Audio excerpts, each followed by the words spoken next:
말씀은 마태복음 5장 43절부터 48절까지 보시겠습니다. 마태복음 5장 43절부터 48절입니다. 또 내 이웃을 사랑하고 내 원수를 미워하라 하였다는 것을 너희가 들었으나 나는 너희에게 이르노니 너희 원수를 사랑하며 너희를 박해하는 자를 위하여 기도하라. 이같이 한즉 하늘에 계신 너희 아버지의 아들이 되리니 이는 하나님이 그 해를 악인과 선인에게 비추시며 비를 의로운 자와 불의한 자에게 내려주심이라. 너희가 너희를 사랑하는 자를 사랑하면 무슨 상이 있으리요? 세리도 이같이 아니하느냐? 또 너희가 너희 형제에게만 무난하면 남보다 더하는 것이 무엇이냐? 이방인들도 이같이 아니하느냐? 그러므로 하늘에 계신 너희 아버지의 온전하심 같이 너희도 온전하라. 아멘. 오늘 말씀이 이제 원수 사랑인데요. 오늘 말씀 5장 전체의 결론은 실은 원수 사랑으로 끝나요. 원수 사랑이 쉬운 일이 아니죠. 원수는 내 원수지. 원수를 갚기 위해서 무협 영화를 보면 얼마나 갈고 닦습니까? 몇 년 동안 수련을 해서 찾아가죠. 원수를 갚기 위해서. 그런 것처럼 우리들 삶 속에서 원수는 우리의 삶에 굉장한 큰 영향력을 미치죠. 우리의 마음이나 육체 또 우리의 생활 속에 굉장히 큰 영향을 미칩니다. 저는 설교를 준비하면서 내가 지금까지 살아오면서 내 마음속에 탁 떠오르는 그런 미운 사람이 있을까?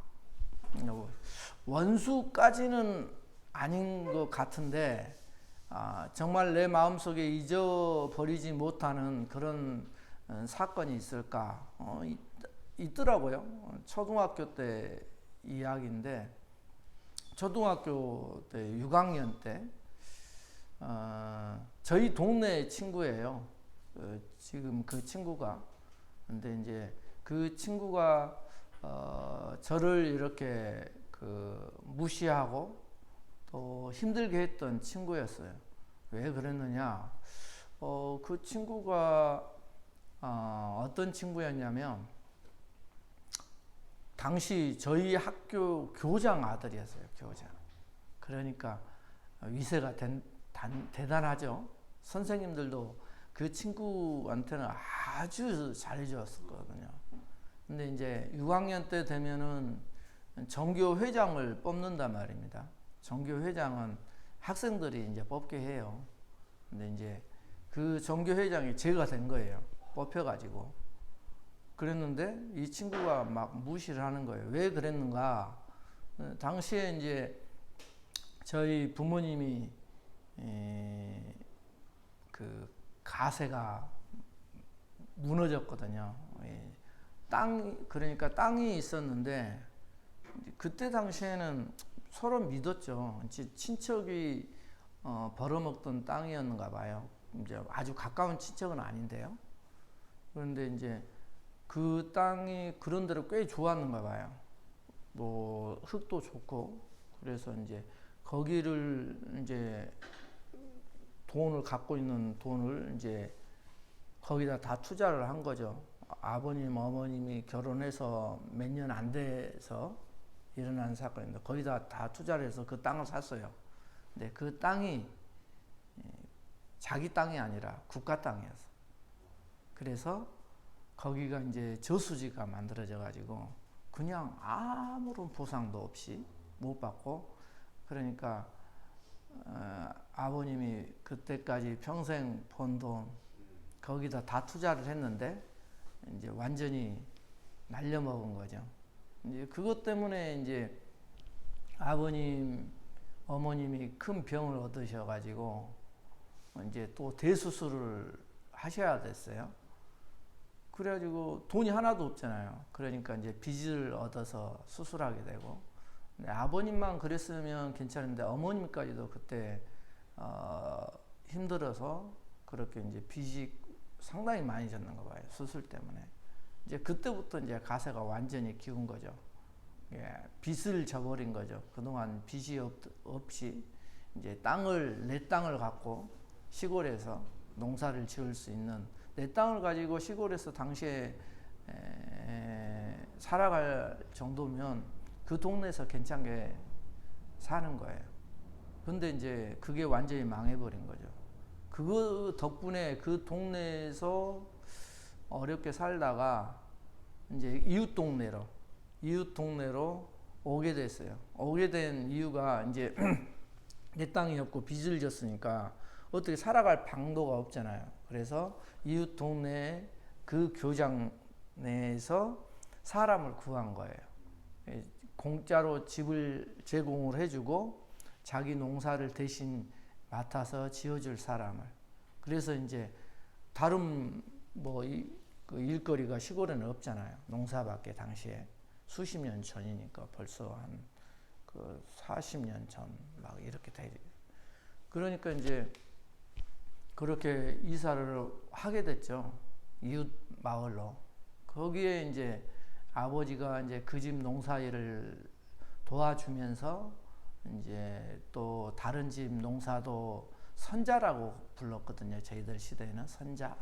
빌려서 농사 짓고 이제 남는 것 이제 그거 가지고 먹고 살아가는 거.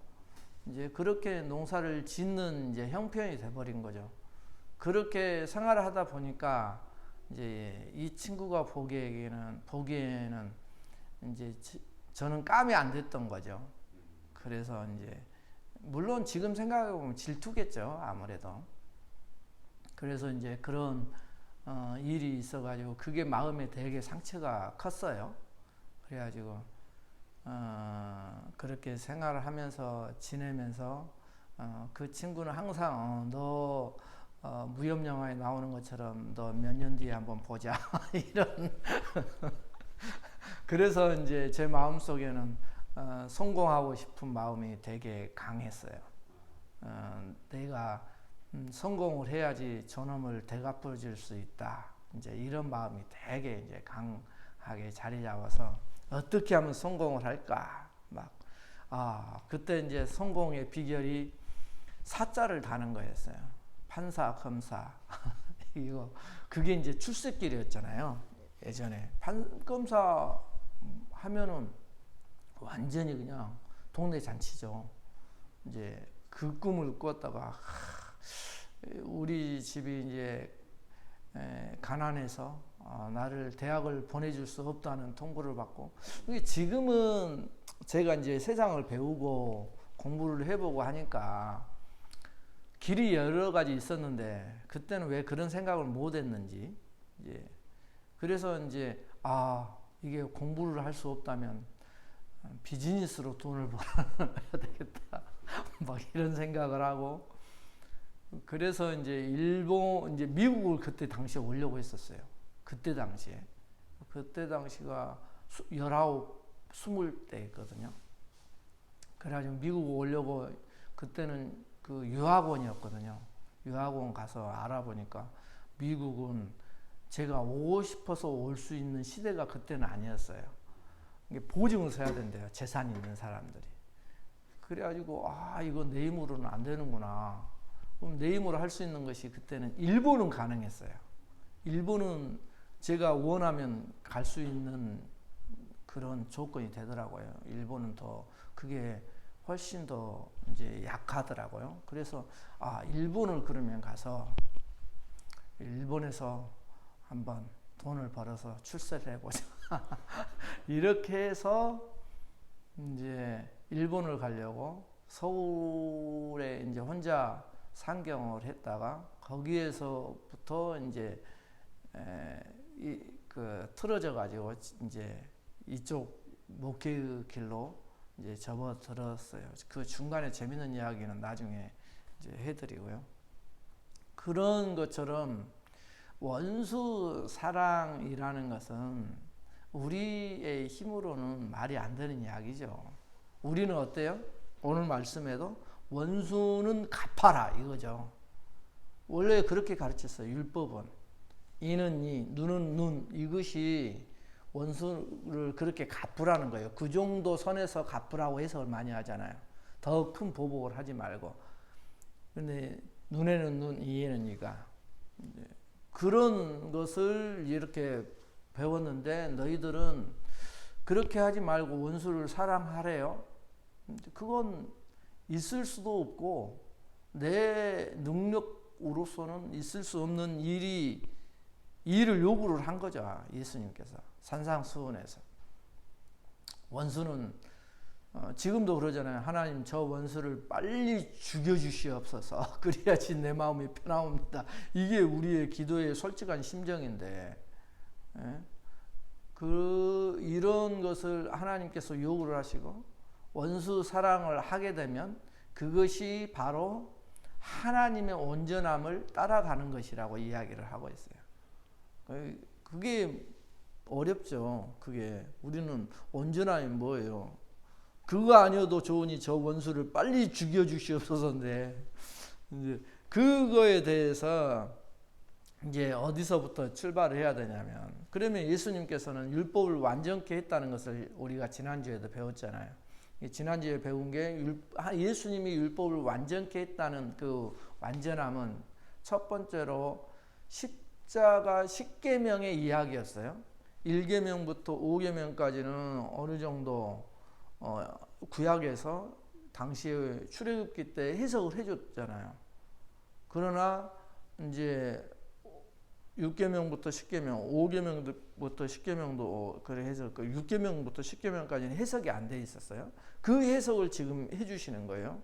왜 그러냐면 그 내용이 다 나오니까 6계명부터 10계명 내용이 산상수훈에 나오고 우리가 배운 내용이거든요. 그걸 해석을 해줘요. 해석을 해주는데 어떻게 해석을 해버려요?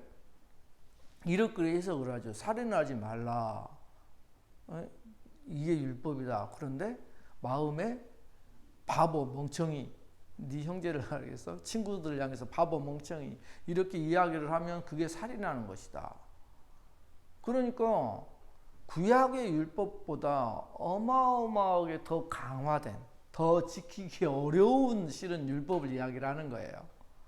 그게 예수님의 율법이거든요. 그 간음도 마찬가지예요. 이쁜 여자를 마음에 품고 보면은 그게 간음이래요.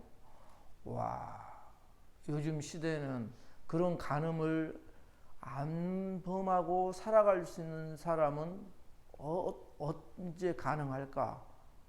섬에 혼자 떨어져서 혼자 살아갈 수 있는 방법 그거밖에 없는 이런 것을 요구를 하신단 말입니다. 그러니까 이것이 이제 율법의 요구인데 이 율법을 다 모아놓은 것이 이제 십계명. 그 십계명을 해석 안 한 부분을 해석한 부분이 예수님의 산상수훈이에요. 이 산상수훈의 해석 부분, 6계명부터 10계명까지 해석된 부분을 보면 우리는 도저히 이룰 수 없다는 것을 절감하게 돼요. 실은 율법의 기능이 뭐예요? 죄를 깨닫게 하는 거죠. 그것처럼 이걸 보면 더 절망을 하게 되죠. 그래도 구약의 율법은 지킬만 한데 라는 여지가 있죠. 구약의 율법은 기잖아요. 살인하지 말라. 그래, 살인을 안 하면 돼요. 근데 예수님이 가르쳐준 신약의 율법은 이거 도저히 내 힘으로 안 되는데 이걸 깨닫게 하는 거예요. 율법의 기능이 죄를 깨닫게 하는 것이 기능이라면 아주 중요한 기능이에요. 율법이 있어야지 이게 죄구나 라고 인식을 하는 거예요. 그러니까 율법을 보고 내가 죄를 저질렀구나 이걸 깨달아야지 그 다음 단계가 뭐예요? 제사를 드리러 가는 거예요. 하나님 앞에 내가 죄를 지었으니 내 죄를 용서해 주세요 라고 제사를 드리는 거예요. 그래서 성전이 있는 거예요. 그래야지 하나님과 함께 생활할 수 있다는 거예요. 그런데 그게 이제 율법의 기능이라면 신약에서 예수님이 말씀하시는 새 언약, 새 율법의 기준은 보세요. 죄를 깨닫게 하는 것이 아니라 절망케 하는 거예요. 이게 율법이라고? 그러면 나는 살인자네? 나는 이미 간음한 자네? 이미 나는 도둑놈이네? 이미 나는 우상 숭배자네? 이미 나는 그 나락에 있는 자가 된 거예요. 그러면 예수님께서 가르쳐 주신 이 산상수훈 새 율법은 뭘 알게 하는 걸까요? 이 새로운 율법이 나를 절망케 해요. 나는 이미 살인자요, 간음자요, 우상 숭배자요. 이미 그렇게 낙인 찍힌 자구나라는 것을 실은 깨달을 수밖에 없는 거예요. 이걸 대입을 해보니까. 그러면 이 율법이 실은 예수님이 말씀하는 이 율법의 목적은 뭘까 이거예요. 왜 그렇게 절망하게 만들어버려? 그냥 절망만 준다면 그건 하나님의 지혜가 아니죠. 절망만 주는 게 아니라 목적이 뭐가 있으니까 이렇게 절망을 시키는 거 아니에요? 뭐겠어요? 절망을 하게 되면 나로서는 안 되는구나. 쉽게 말해서 내 힘으로는 안 되는구나. 이걸 알게 하는 거예요. 내 힘으로는 이게 할 수 있는 일이 아니구나. 그러면 내 힘으로 안 되는 것이면 뭐 해야 된다는 거예요? 하나님의 힘으로만 될 수 있는 거구나. 그래서 그걸 보여준 게 실은 예수님의 십자가 사건이에요. 예수님이 이렇게 가르쳐주고, 그래, 네 힘으로는 도저히 안 되겠지. 너는 이미 살인자야. 이게 선언이 그거예요. 너는 이미 살인자야, 이미 간음자야, 이미 우상 숭배자야. 너는 네 힘으로 할 수 있는 것이 하나도 없어. 봐라, 오리를 가라는데 십리를 네가 가본 적이 있냐? 이런 거 없죠. 기잖아요. 오른밤 때리면 너는 어떻게 했어? 주먹으로 쳤지? 이거잖아요. 근데 이런 내용들을 예수님께서 가르쳐 주면서 이것이 바로 예수님께서 본인이 이걸 이루셨다는 것을 보여주는 거예요. 나중에 이 율법을 딱 제시해 놓고 도저히 너희들 힘으로는 안 되지. 근데 이것은 하나님만으로만 된다. 이걸 가르쳐 준 거예요. 예? 하나님만으로 된다. 그래서 그 하나님이 어떻게 이루신 것을 한번 볼래? 율법의 모든 것을 종합을 하면 하나님 사랑과 이웃 사랑으로 해석을 할 수가 있지. 실은 율법의 내용이 하나님 사랑과 이웃 사랑에 우리 그거 배웠잖아요. 십계명의 내용이 하나님 사랑과 이웃 사랑이라고. 그러면 하나님 사랑과 이웃 사랑을 어떻게 하는가 한번 볼래? 이거예요. 그래서 예수님께서 십자가에서 하나님 사랑을 어떻게 보여주셨어요? 요한일서 4장 9절 10절. 하나님의 사랑이 우리에게 이렇게 나타난 바 되었으니 하나님이 자기의 독생자를 세상에 보내심은 그로 말미암아 우리를 살리려 하심이라. 사랑은 여기 있으니 우리가 하나님을 사랑한 것이 아니요 하나님이 우리를 사랑하사 우리 죄를 속하기 위하여 화목제물로 그 아들을 보내셨습니다. 이렇게 선언을 해버리잖아요. 그러니까 하나님 사랑을 그 십자가로 보여주신 거예요. 이게 하나님 사랑이었다. 이웃사랑도 마찬가지죠. 우리를 위해서, 원수를 위해서 자기 목숨을 줘버리잖아요. 기가 막힌 거죠. 그걸 예수님이 십자가에서 이 두 가지를 완전히 보여주시는 거예요. 그러면서 하나님께서는 오늘의 이야기, 살인, 간음, 그 다음에 맹세, 원수 사랑까지 나중에 가죠. 이런 이 율법을 가르쳐 주시면서 예수님의 이 율법 교육은 행함이 있냐 없냐, 그걸 했냐 안 했냐의 차이가 아니에요. 그 마음의 동기가 중요한 거예요. 마음이 중요한 거예요. 참고 있다고 해서 그것이 이루어진 것이 아니라는 거예요. 참아서 되는 문제가 아니에요. 진짜는 마음에서부터 오는 거예요. 우리가 참다 못 참으면 그거 폭발하는 거잖아요. 그러니까 실은 더 중요한 것은 우리의 마음이다. 그 마음이 문제다. 그 마음을 바꾸는 것이 진짜다. 이걸 가르쳐 주는 거예요. 마음을 어떻게 바꿀까요? 여기에서 우리가 본 것은 간음은 우리가 말하는 뭐 여자, 이쁜 여자 보면 내 눈도 돌아가잖아요. 와, 이쁘다. 진짜 이쁘다. 이렇게 하는 것처럼 그것이 하나 예수님이 말씀하는 간음의 문제예요. 그러나 이제 그것뿐만 아니라 여기에서는 이제 마음의 음욕을 품고 목적을 가지고 계속 주시하는 것이 간음이다라고 신학자들은 해석을 해요. 그러나 문제는 거기에서부터 출발을 하는 거예요. 마음에서부터. 그리고 여기서 말하는 맹세는 어때요? 지킬 수 있는 능력과 실력이 없음을 알라 해서 맹세 이야기를 하는 거예요. 너한테는 네가 왜 맹세를 하니? 너 지킬 수 있는 능력과 실력 없잖아. 기잖아요. 그걸 말씀해 주기 위해서 하는 거예요.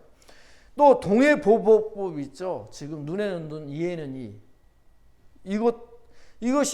이것은 어떤 의미냐? 네가 직접 보복하지 말라는 거예요. 이것은 실은. 이것 진짜 의미는 그거예요. 눈에는 눈, 이에는 이.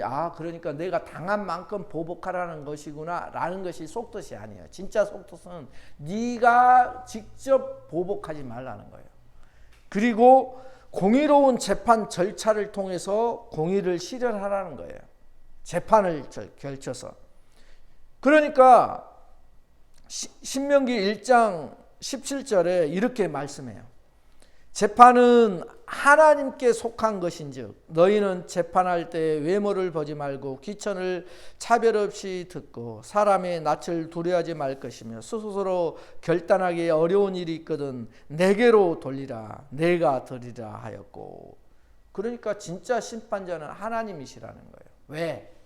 실은 하나님은 우리의 머리털까지도 세시지만 우리의 뭘 들여다보고 있어요? 마음을 들여다보고 있기 때문에 진짜 심판자는 하나님밖에 없는 거예요. 그걸 이야기를 하는 거예요. 하나님만이 진짜 심판자이다. 진짜 공정한 재판은 하나님의 심판만이 진짜 공정한 거예요. 그래서 계시록에서는 하나님의 심판날, 종말의 심판이죠.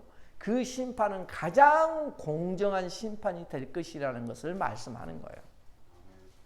아무도 거역하지 못한, 아무도 반박하지 못하는 진짜 공정한 심판을 하나님이 그때 하시는 거죠. 그래서 하나님만이 심판자이기 때문에 내가 스스로 그 하나님의 자리에 앉는 것을 경계를 하는 거예요. 그게 동해보복법 이야기는. 그 다음에 우리가 이야기하는 오른밤을 치면 왼밤을 돌려대려고 그랬잖아요. 그런데 한번 보세요. 여기서 제가 오른손잡이잖아요. 그러면 에솔이의 오른밤을 치려면 여기 이렇게 치면은 원래 자연스러운 뺨 때리는 거죠. 이렇게 치면 에솔이는 어떤 뺨이에요? 왼쪽 뺨이잖아요. 그러니까 오른밤을 치려고 하면 내가 어떻게 해야 돼요? 이렇게 때려야 돼요. 손등으로 이렇게. 근데 유대인들은 이렇게 뺨을 때리면 그건 모욕을 최대로 주는 거래요. 이렇게 때리는 것은 그 성질 나가지고 뺨을 때리는 거지만 이렇게 때리는 것은 아주 모욕적인 처사라는 거예요. 그러면 내가 오른밤을 때린다는 것은 모욕을 아주 준다는 것이죠. 그래서 그런 모욕을 받고도 너 참아야 돼 이런 말이에요. 뺨 이야기는. 그 다음에 속옷 이야기 나오거든요. 속옷 우리가 이해하는 이런 팬티 이걸 이야기하는 속옷이 아니에요. 여기서 속옷은 흰색으로 발밑까지 오는 긴 옷을 말해요. 유대인들이 입는 속옷은 그런 옷이에요. 실은 우리가 잠옷 긴 옷 있잖아요. 그런 스타일이죠. 그리고 여기서 그런 말하는 겉옷은 뭐냐? 출애굽기 22장 26절에 보면 네가 만일 이웃의 옷을 전당 잡거든 해서 전당 잡을 수 있는 옷이 바로 겉옷이에요. 해가 지기 전에 그에게 돌려보내라 라고 이야기를 하고 있죠. 이 겉옷은 그 유대인들이 그 뜨거운 햇볕, 낮에는 엄청 덥잖아요. 밤에는 엄청 추워요. 기온차가 진짜 심하니까. 우리 알잖아요. 이곳에서 살면 어느 정도. 그러니까 이 겉옷은 이렇게 두르고만 다니는 거예요. 그러다가 밤에는 그걸 이불로 사용하는 거예요. 사막에서 잘 때. 그래서 이 이불이 없으면 거의 막 밤에 막 그렇게 힘들게 생활을 할 수가 있어요. 그래서 담보는 그것을 잡을 수 있는데 해가 지기 전에 그래서 돌려주라는 이야기를 그렇게 하는 거예요. 그래서 그거 이야기. 오리, 심리, 오리는 2kg고 심리는 4kg예요. 키로수로 따지면. 근데 이 로마법의 재미는 이제 이것은 지나가는 이야기인데요. 로마법에 오리까지는 무조건 차출해서 군 형법상 군인으로 데려갈 수가 있어요. 오리 내에서는. 그런데 그것 때문에 예수님이 십자가 지고 갈 때 바로 옆에서 구경하던 구레네 시몬을 불러다가 십자가를 지게 한 이유가 이 로마법 때문에 그런 거예요. 아무 끽소리 못하고 지는 거예요. 왜? 아무나 차출할 수 있었거든요. 그것 때문에 구레네 시몬이 그 십자가를 나 못하겠어요. 내가 왜 져요? 라고 말을 할 수가 없었던 거예요. 군형법상 그렇게 되어 있기 때문에. 그래서 그거 지고 그 힘든 십자가를 대신 지고 거기까지 갔던 이유예요. 구레네 시몬이. 이러한 것들은 뭐예요? 오른밤 치고 속은 이야기, 오리 심리 이야기는 실은 선으로 악을 이기는 모습이죠. 기잖아요. 선으로 악을 이기는 모습이에요. 그러니까 이걸 다른 말로 표현하면 바로 이 이야기가 나오기 전의 이야기, 소금과 빛의 이야기라고 얘기해요. 그리고 이러한 모든 것들이 종합된 게 마지막에 원수 사랑인 거예요. 원수 사랑이 5장의 주제라고 했잖아요. 그러니까 이 원수 사랑은 왜 원수 사랑을 이야기를 했느냐? 예수님께서 하나님께서 아까 말씀하신 원수였던 우리를 사랑했기 때문에 내가 살아난 거예요. 원수였던 나도 하나님이 사랑했으니까, 그래서 예수 그리스도를 보내주셨으니까 우리가 그것 때문에 살아났잖아요. 그래서 원수 사랑 이야기를 하는 거예요. 왜 그러냐면 자기를 좋아하는 사람은 누구나 다 우리도 좋아하잖아요. 사랑할 수가 있고, 하나님의 이 사랑을 받아본 사람만이 하나님의 사랑을 전할 수가 있거든요. 오늘의 내용이 그걸로 귀결이 돼요. 이러한 모든 내용들을 어떻게 할 수가 있겠어요? 할 수가 없죠.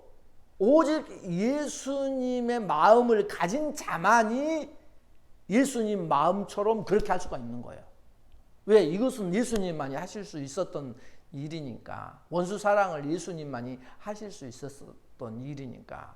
오직 하나님만이 하실 수 있는 것이니까. 그래서 이 예수님만이, 하나님만이 하실 수 있는 그것을 어떻게 하실 수 있느냐? 우리의 원수 사랑 문맥 다음에 뭐를 말해요? 내가 온전함 같이 하늘에 계신 너희 아버지의 온전하심과 같이 너희도 온전하라, 이렇게 이야기하죠. 그러니까 원수 사랑 문맥 다음에 온전함을 이야기하고 있는 이유가 뭐가 있느냐? 이건 동기와 중심의 온전함이에요. 마음의 변화라는 거예요. 진짜 온전함이라는 것은 원수까지도 사랑할 수 있다면 그게 하나님의 온전함이라고 이야기를 하고 있는 거예요. 내가 부족하고 연약하고 때로는 쓰러지지만 나를 핍박하는 사람까지도 예수님처럼 품으려 한다면 하나님은 너는 나와 같이 온전하구나 라고 칭찬하신다는 거예요. 용서하는 사람을 온전한 자라고 이야기하는 거예요. 이 이야기는. 원수 사랑까지 갈 때야 비로소 네 아들 예수를 닮아가는 것이구나. 라고 이야기를 하는 거예요. 최고의 경지가 원수 사랑인 거예요. 그래서 이것의 시작점이 어디서부터 시작됐어요? 심령의 가난함부터 시작하는 거예요. 이것의 시작. 그런데 원수 사랑은 뭐가 돼야지 원수 사랑이 돼요? 내 마음이 없어져야 돼. 내 마음은 사라지고 예수님 마음이 내 안에 들어와야지 그게 되는 거예요. 그러면 그게 어떻게 될까요? 예수님 마음이 어떻게 해서 내 마음에 들어올 수 있을까요? 그래서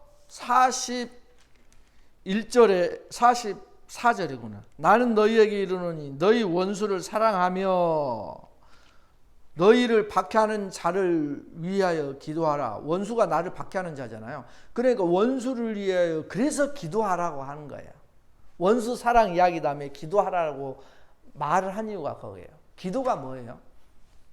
성경에서 말하는 기도는 하나님 나 이거 원하니까 이거 주세요 라고 이야기를 하는 것이 실은 기도의 내용이 아니에요. 하나님이 원하시는 기도의 내용은 물론 그렇게 기도한다고 해서 잘못된 건 아니에요. 왜? 우리는 하나님의 자녀이니까 우리의 필요를 하나님께 구하는 것은 당연해요. 그러나 하나님은 우리의 믿음이 어디까지 이르기를 원하신다고요? 장성한 자의 분량에 이르기까지. 장성한 자까지. 그러니까 장성한 자는 내가 스스로 일을 해서 먹고 살아갈 수 있는 자를 장성한 자라고 해요. 거기까지 자라나려고 하면 어떻게 하느냐? 기도하라는 거예요. 기도는 어떤 것이 기도한가 보세요. 하나님이 원하시는 장성한 자의 기도는 이거예요. 아버지의 뜻이 무엇인지를 알기 위해서 기도하는 거예요. 기도는 진짜 기도는 그거예요. 하나님이 원하시는 뜻이 뭐예요? 하나님의 마음이 뭐예요? 이걸 알기 위해서 기도하는 거예요. 이해가 되시죠?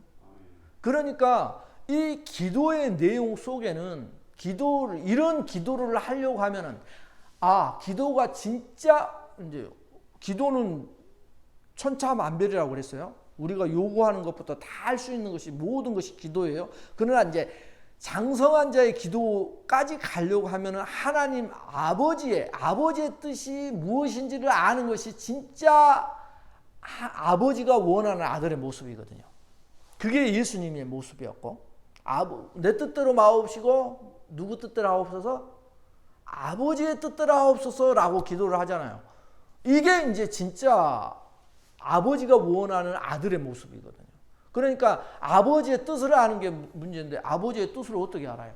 기도의 내용을 알려고 하면 아버지 뜻을 어떻게 알아요? 아버지하고 많이 대화를 해야 되잖아요. 아버지하고 많이 대화를 할 수 있는 방법은 아버지가 기록해 놓은 성경이에요.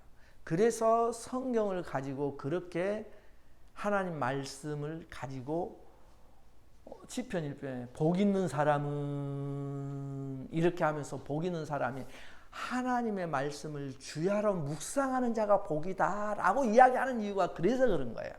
왜? 아버지의 뜻을 알 수가 있으니까.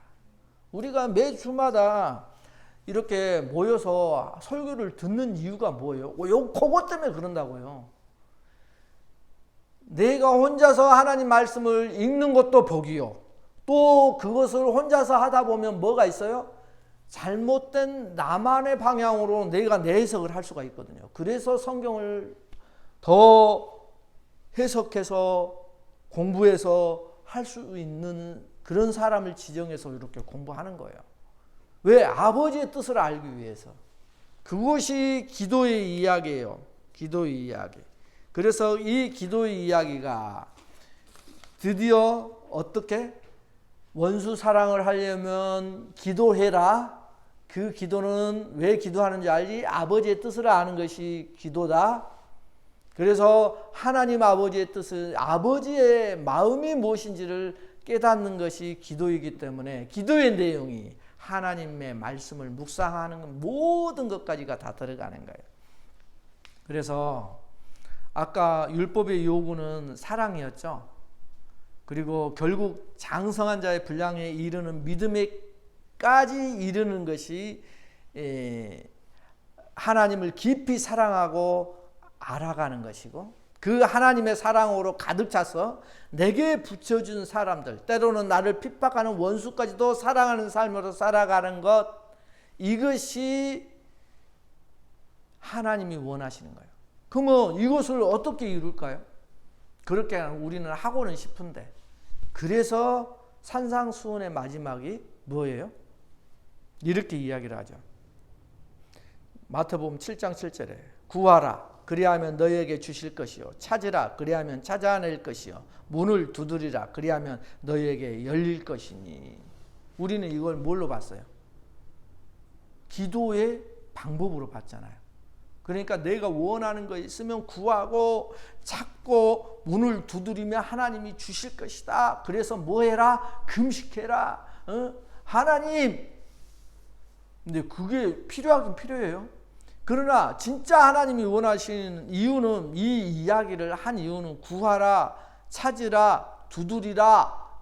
뭘 구하고 찾고 두드리라는 거예요. 내가 원하는 것을 찾고 구하고 두드리라는 거예요. 뭘? 이 결론이 뭐냐면 성령이에요.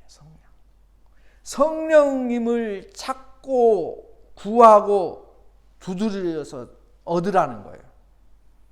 이해가 되시죠? 그래야지 성령님이 내 안에 들어와야지 그 하나님의 마음을 내가 가질 수가 있어요. 성령님이 갖고. 그래서 결국은 산상수훈이 가르쳐주는 것은 뭐였어요? 결국 나는 율법을 지킬 능력이 없다. 그래서 십자가가 필요하단다. 이걸 가르쳐주는 거예요. 은혜와 긍휼을 구하면 내게로 와라.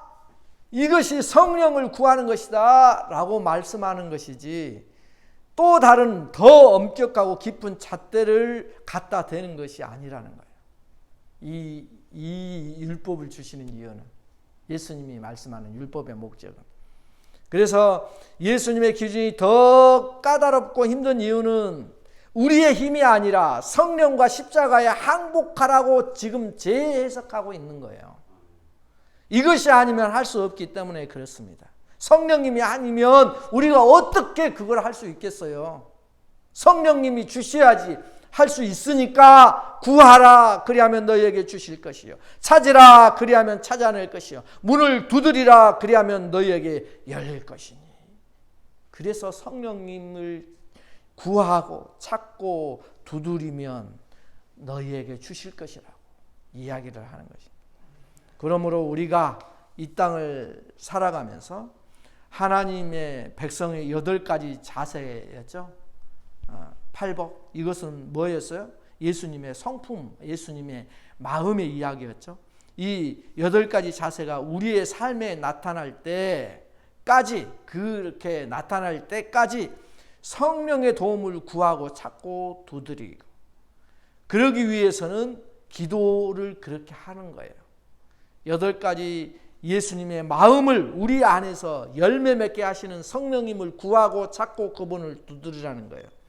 그래서 이 말씀을 오해하지 않는 것이 중요해요. 금식하며 때를 쓰면 주실 것이다 이런 말씀이 아니라 성령님을 그렇게 구하고 찾고 두드리면 하나님께서는 후히 주시고 넘치게 주신다는 거예요. 그러한 마음이 내 안에 들어왔을 때 뭐가 생겨요? 하나님의 예수님 마음이 생기죠. 팔복이 내 안에 딱 들어온 거죠. 그 팔복이 있어야지 뭐가 돼요? 성은과 빛의 역할을 할 수가 있죠. 성은과 빛의 역할이 뭐예요? 결국은 원수 사랑까지 갈 수 있는 거예요. 그러니까 내가 마음이 괴로울 때는 하나님 저 원수를 죽여주시옵소서, 이것이 진짜 더 기도지. 하나님 저 원수 미워 죽겠는데 원수를 사랑하게 해 주옵소서, 아무래도 안 돼요. 그거 되려고 하면 하나님 성령 주세요. 성령 하나님이 내 안에 오셔서 나를 다스려 주세요. 그걸 날마다 구하고 찾고 두드리세요. 그러면 성령님이 들어오시면 성령님께서 내 마음을 다스려 주셔요. 나의 그런 상처를 성령님이 위로해 주셔야지 그 상처가 아물어지지. 무엇으로 내 마음의 상처를 누가 마음껏 요리를 할 수 있겠어요? 없어요. 오직 성령 하나님이 내 마음을 그렇게 다스려 주실 때 이런 하나님의 온전하신 것 같이 우리도 온전하게 된다. 기도하시겠습니다.